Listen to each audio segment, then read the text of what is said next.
Okay बच्चा लोग, अब हमने स्प्रिंग के बारे में बहुत कुछ पढ़ लिया। कैसे स्प्रिंग कट करने पे फोर्स कैलकुलेट करनी है, कैसे दो स्प्रिंग के बीच में अगर स्ट्रिंग लगी हो तो कैसे कैलकुलेशन करना है, वो सब हमने देखा। अब आइए फटाफट कुछ छोटी छोटी बातें कर लेते हैं जो कि आपके व्हाट वी से एग्जाम, जो कॉम्पिटिटिव एग्जाम्स होती है उसके लिए बहुत हेल्पफुल रहेगा। भाई अब मैं बात कर रहा हूं यहाँ पे कि सपोज अगर मैं किसी स्प्रिंग को कट करता हूं, ये एक स्प्रिंग है जिसका स्प्रिंग कांस्टेंट है K और इसकी लेंथ है L।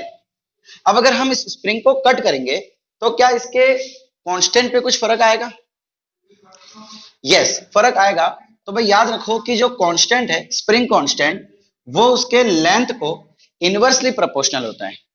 Spring constant is inversely proportional to the length of the spring. हम ऐसा भी कह सकते हैं कि K इज इक्वल टू, मैं प्रोपोर्शनलिटी की जगह इक्वल टू लगा रहा हूं, तो क्या मैं यहाँ पे कांस्टेंट लिख सकता हूं? भाई हम जब भी ये साइन हटाते हैं तो कोई ना कोई कांस्टेंट लगाते हैं। सो यहाँ पे मैंने C एक कांस्टेंट लगा लिया, ये L को इधर ले आते हैं।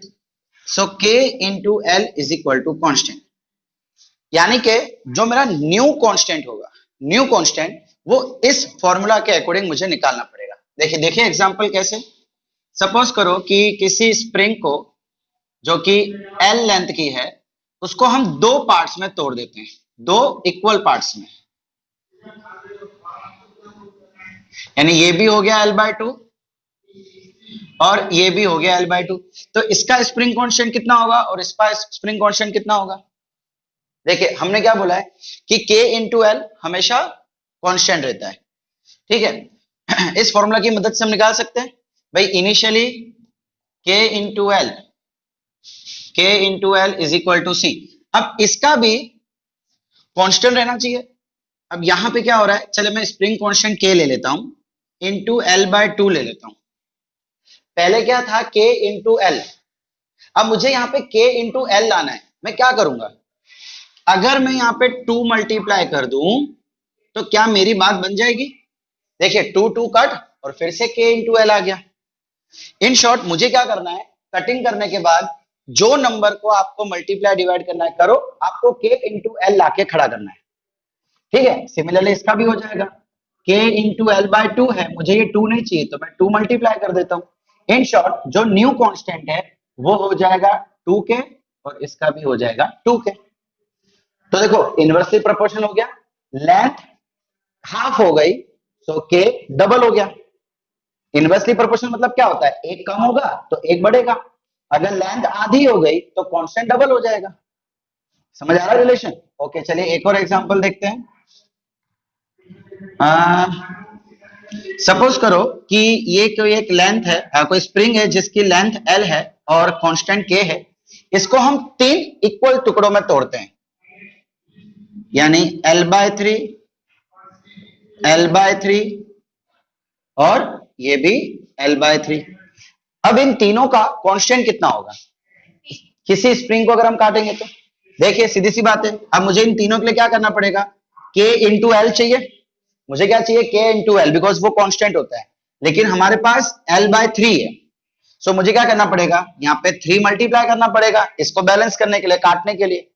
समझ आ रहा है? सो न्यू कांस्टेंट कितना हो जाएगा, 3K, 3K, again 3K। Suppose करो कि हम किसी स्प्रिंग को 1:2 रेशियो में तोड़ते हैं, ठीक है। हमने क्या कर दिया, एक स्प्रिंग थी जिसकी लेंथ L है और कांस्टेंट K है, तो सीधी सी बात है कि K इंटू L कांस्टेंट है। अब हमने क्या किया, इस स्प्रिंग को 1:2 रेशियो में तोड़ दिया है, 1:2 रेशियो में। इसका मतलब क्या मैं इसको बोल सकता हूं 1x और इसको बोल सकता हूं 2x? हमको पता है ना कि जब भी रेशियो आता है तो हम x लेके काम करते हैं, यस और नो? तो क्या अब हम यहां पे ऐसा कह सकते हैं 1x, सॉरी इस साइड से लिखना पड़ेगा, 1x plus 2x is equal to L, because जो लेंथ थी उसको हमने 1:2 रेशियो में तोड़ा है। सो ये हो गया उसका पहला हिस्सा, ये हो गया उसका दूसरा हिस्सा। समझ आ रहा है मैं क्या बोल रहा हूं? ओके अब क्या करूं यहां पे मैं, अब देखो जब रेशियो वाली कहानी आवे ना तो आप इसकी लेंथ और इसकी लेंथ का पता लगाइए। इन शॉर्ट x की वैल्यू निकालो यहां से, 3x is equal to L, x is equal to L by 3, x is equal to L by 3। इसका मतलब इसकी वैल्यू हो गई एल बाय 3 और इसकी वैल्यू हो गई 2l बाय 3। ध्यान से देखो जरा, समझ आ रहा है? यहाँ पे 2x था तो x की जगह पे हमने l बाय 3 रख लिया। भाई रेशियो दिया था तो रेशियो के बदले हम x लेते हैं, तो हमने वो x ले लिया और बाद में हमने x की वैल्यू, अरे बचपन में नहीं करते थे, ट्राइंगल के दो एंगल इक्वल है और एक एंगल ये है तो उसको हम x लेते थे, या तीनों एंगल का रेशियो दिया जाता था, या क्वाड्रिलेटरल दिया जाता था, उसके चारों एंगल का रेशियो दिया जाता था, फिर आप उसको x लगा के इज इक्वल टू 360 लिखते थे, फिर x की वैल्यू ढूंढते थे। याद आया कुछ? बस वही चीज करनी है यहाँ पे भी। अब इसकी कांस्टेंट फाइंड करो, ठीक है?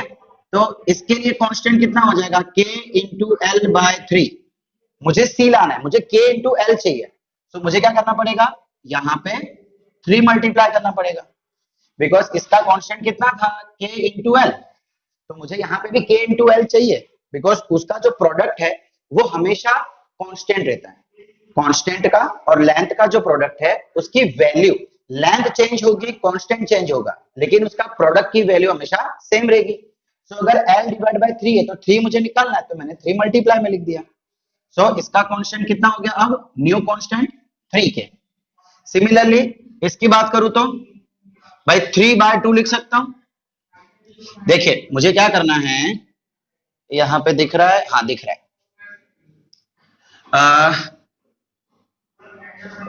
k into 2l bye 3। मुझे तो k इंटू एल चाहिए, मुझे क्या चाहिए, k इंटू एल। इसका मतलब मुझे ये 2 बाय 3 हटाना है, 3 डिवाइड में है तो उसको मल्टीप्लाई में लिख दो, 2 मल्टीप्लाई में तो उसको डिवाइड में लिख दो। तो अब क्या होगा, देखिए 2 2 कट, 3 3 कट, आ गया k इंटू एल। सो मेरा नवा कांस्टेंट कितना हो जाएगा, 3 बाय 2k। समझ आ रहा है बच्चा लोग? ठीक है। अब देखिए ये एक तरीका तो है ही एल निकालने का, एक्स निकालने का। एक बचपन में हमने रेशियो की बात की थी, देखिए हमने क्या किया है, यहाँ पे 1:2 रेशियो में डिवाइड किया है, 1 + 2। देखिए नीचे भी 3 आ गया, नीचे भी 3 आ गया। इसका रेशियो 1 है तो यहाँ पे 1, और इसका रेशियो 2 है सो यहाँ पे 2। समझ आया क्या हुआ? रेशियो में जब भी डिवाइड हो, तो नॉर्मल मैथमेटिक्स है बेटा, बचपन में हमने मैथमेटिक्स सीखी थी। दोनों रेशियो को ऐड करो तो डिवाइड बाय उससे कर दो, एंड बाकी 1 रेशियो है तो ऊपर 1 और यहाँ पे 2 है तो ऊपर 2। ठीक है, चलो देखें ऐसा एक और क्वेश्चन। पहले यहां तक आप फटाफट लिख लीजिए। चलिए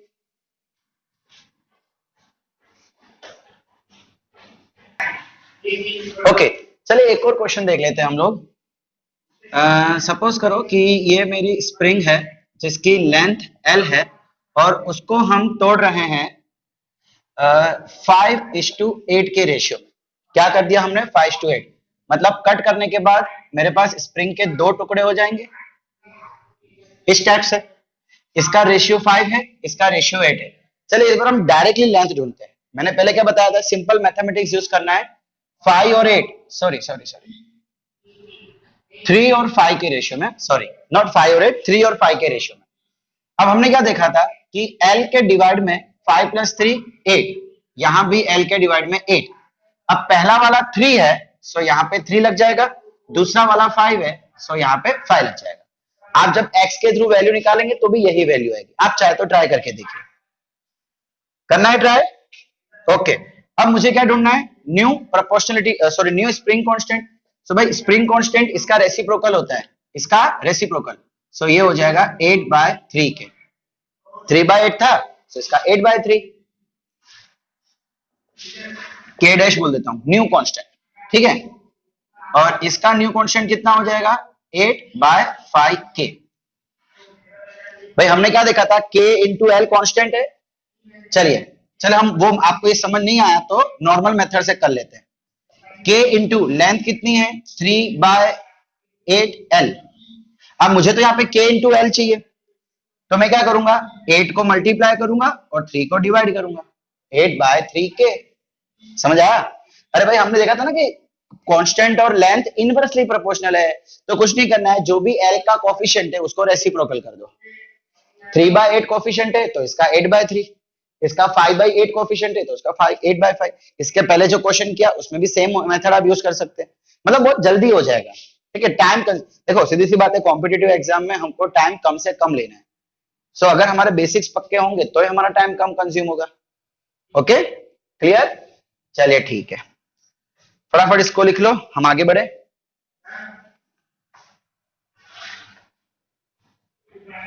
ओके, तो बच्चा लोग अब हम स्प्रिंग को लेके चलिए एक आखिरी कॉन्सेप्ट देख लेते हैं। स्प्रिंग का ये है आखिरी कॉन्सेप्ट जो कि है कॉम्बिनेशन ऑफ स्प्रिंग। स्टूडेंट्स अगर आपको याद हो तो आप लोगों ने 10th में कॉम्बिनेशन ऑफ रेजिस्टेंस पढ़ा था भाई, 2 resistance in parallel, 2 resistance in series. चले वो फटाफट रिकॉल कर ले खाली 1 मिनट के लिए। अगर 2 रेजिस्टेंस सीरीज में होते थे R1 R2 तो उसका कॉम्बिनेशन, उसका इक्विवेलेंट आप लिखते थे R1 प्लस R2। और अगर इन्हीं दो को मैं पैरेलल में कनेक्ट कर दूं R1 R2 तो आप कुछ ऐसा लिखते थे 1/R is equal to 1/R1 plus 1/R2। Spring में भी कुछ ऐसा ही होगा लेकिन इसका उल्टा होगा। मतलब 2 springs are in parallel। भाई इसका मतलब अगर मान लीजिए मैं यहां पे एक स्प्रिंग कनेक्ट करता हूं, यहां पे एक स्प्रिंग कनेक्ट करता हूं और यहां पे एक ब्लॉक ले लेता हूं। ठीक है, इसका मास बोल देते हैं m। अब जब हम इस पे फोर्स लगाएंगे, जब हम इस पे फोर्स लगाएंगे तो सीधी सी बात है कि दोनों स्प्रिंग बाहर निकलेगी। भाई आप समझ रहे हैं, मैं इस पे अगर फोर्स लगाऊंगा तो दोनों स्प्रिंग एलोंगेट होगी। सब बोल देते हैं कि चलिए एलोंगेट होके ये कुछ यहां तक एलोंगेट हुई, उसको बोल देते हैं x। एलोंगेशन कितना हुआ? x हुआ। इसकी ओरिजिनल लेंथ कितनी थी? l। ठीक है भाई, जब मैं फोर्स यहां लगा रहा हूं तो स्प्रिंग के अंदर एक फोर्स यहां पे आएगा, इसको मैं F1 बोल देता हूं, और एक फोर्स यहां पे आएगा, इसको मैं F2 बोल देता हूं। अच्छा जरा मुझे ये बताओ कि ये F1 F2 क्या सेम होगा कि अलग होगा? भाई सीधी सी बात है, दोनों स्प्रिंग यहां भी सेम सेम चीज से अटैच्ड है, यहां भी सेम चीज से, तो जितना भी फोर्स आएगा दोनों पे इक्वल आएगा। इसका मतलब क्या मैं बोल सकता हूं कि F1 is equal to F2। And बच्चा लोग एक और चीज, इन दोनों पे कितना फोर्स आएगा? जितना मैं यहां लगाऊंगा उतना ही फोर्स इधर लगेगा। आज जितना फोर्स मैं यहां लगाऊंगा उतना ही फोर्स यहां लगेगा। इसका मतलब F1 is equal to F2 is equal to F। समझ आया? अच्छा अब मुझे क्या फाइंड करना है? देखिए इसका स्प्रिंग कांस्टेंट है K1 और इसका स्प्रिंग कांस्टेंट K2। दोनों की लेंथ सेम है L और L, लेकिन इसका स्प्रिंग कांस्टेंट, चलो मैं यहां लिख लेता हूं K1 और इसका स्प्रिंग कांस्टेंट K2। अब मुझे ये फाइंड करना है कि जब मैं इन दोनों को कंबाइन कर दूंगा तो न्यू कांस्टेंट कितना होगा ये पूरे सिस्टम का। मतलब अगर मुझे इसको अब ड्रॉ करना है तो मैं क्या करूंगा, अब इसको ऐसे ड्रॉ कर दूंगा। मतलब मैं 2 स्प्रिंग को एक स्प्रिंग मान के चलूंगा। मैंने इसलिए स्प्रिंग थोड़ी बड़ी कर दी है। ठीक है, तो इसका जो न्यू स्प्रिंग कांस्टेंट होगा K डैश, वो कितना होगा? सो ये पैरेलल है तो हमें रेजिस्टेंस के सीरीज वाला फॉर्मूला यहां यूज करना है। पता लगाना है कैसे? देखिए हमने क्या बोला कि ये दोनों फोर्स इक्वल हो जाएंगे। ओके, अब ये दोनों फोर्स एक्चुअली आपस में डिवाइड हो रहे हैं। मैं जितना भी फोर्स लगाऊंगा थोड़ा फोर्स इस पे जाएगा, थोड़ा फोर्स इस पे जाएगा, इक्वल ही जाएगा लेकिन जाएगा तो सही। ठीक है, तो क्या मैं ऐसा बोल सकता हूं F1 plus F2 is equal to F। F1 की फॉर्मूला K1L, F2 की फॉर्मूला सॉरी KX, K1X और ये K2X। भाई स्प्रिंग फोर्स की फॉर्मूला क्या होती है? KX होती है ना। तो भाई फर्स्ट के लिए K1X, सेकंड के लिए K2X is equal to F। अब इसके लिए क्या करें भाई? अब जो फोर्स इस पे लगेगी ना, फाइनल फोर्स ये वाली, सो क्या मैं बोल सकता हूं K dash X, because equivalent ढूंढना है ना। इन दोनों के ऊपर लगने वाली फोर्स इसके बराबर होगी और इस पे कितनी फोर्स लगी? K dash. इसका स्प्रिंग कांस्टेंट कितना है? K dash. और एलोंगेशन कितना होगा? भाई एलोंगेशन तो सबके लिए सेम ही होगा X। देखिए X X कट गया, क्या बचा? K1 plus K2 is equal to K dash. यही कुछ हो गया। R equivalent is equal to R1 plus R2। Similarly K equivalent, okay sorry नीचे नहीं दिख रहा है, मैं यहां लिख लूं, K equivalent is equal to K1 plus K2। समझ आया? आपको ये सब नहीं समझ आया तो छोड़ देना, बेन इतना याद रखना कि रेजिस्टेंस के सीरीज में जो होता है वो इसके पैरेलल में होगा। ओके, और इसका उल्टा देख लेते हैं। अगर मैं स्प्रिंग को, स्प्रिंग्स आर इन सीरीज, देखिए बच्चा लोग एक चीज याद रखना, आपने अगर देखा होगा कि पैरेलल में करंट डिवाइड होता था, कुछ याद है? अगर रेजिस्टेंस को पैरेलल में रखेंगे तो करंट डिवाइड होता था I1 I2। सिमिलरली यहां पे फोर्स डिवाइड होगा, F1 F2 फोर्स डिवाइड होगा। और अगर मैं इनको सीरीज में रखता हूं, देखिए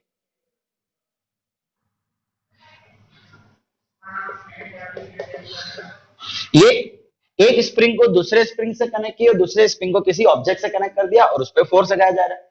अब सीधी सी बात है, जितना फोर्स इस पे लगेगा उतना ही फोर्स इस पे लगेगा, दोनों सेम से खिंचाएंगे। इस पे फोर्स डिवाइड हो रहा था, सॉरी इस पे फोर्स इक्वल नहीं होगा। हाँ हाँ, अगर कांस्टेंट इक्वल होगा तो फोर्स भी इक्वल होगा, अगर कांस्टेंट अलग अलग है तो फोर्स भी अलग अलग होगा।